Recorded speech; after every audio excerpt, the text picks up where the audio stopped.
how to make the researcher, who is inescapably a part of any research or any study, most effective and beneficial.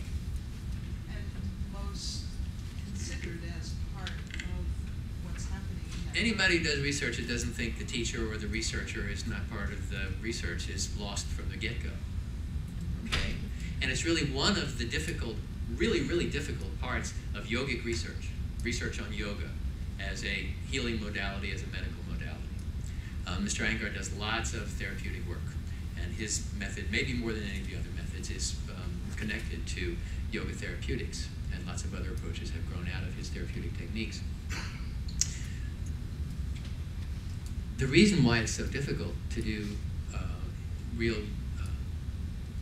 double-blind yogic scientific studies, I'm not a scientist, is because the practitioner, the teacher rather, or the researcher, the teacher who's going to teach the yoga, and how it's taught and the style it's taught, you can't just say yoga heals the back. What kind of yoga?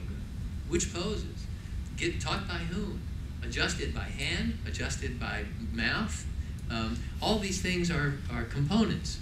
And it's true, I guess, in any kind of scientific research that there are an infinite number of variables, and you're trying to narrow down the variables and make it as controlled as possible.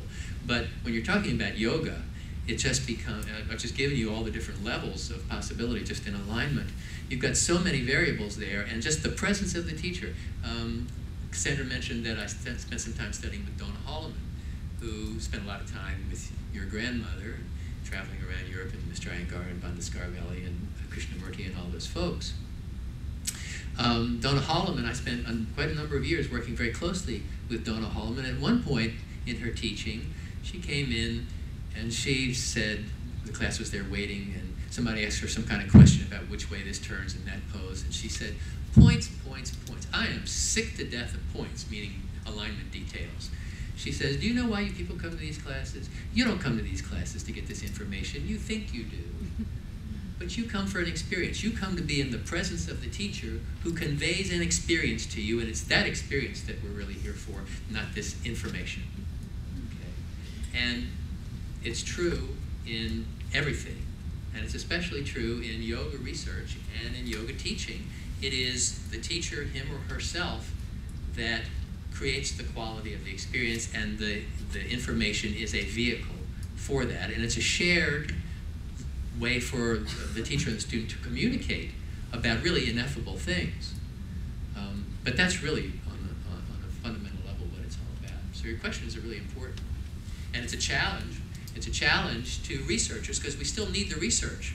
So it's a challenge how to set up these studies, given that we have to deal with these variables, and still have them be relatively effective.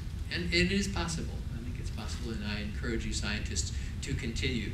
And there's a whole other element. The more we have scientists and researchers who are practitioners, then the more they will understand the issues involved and be able to create intelligent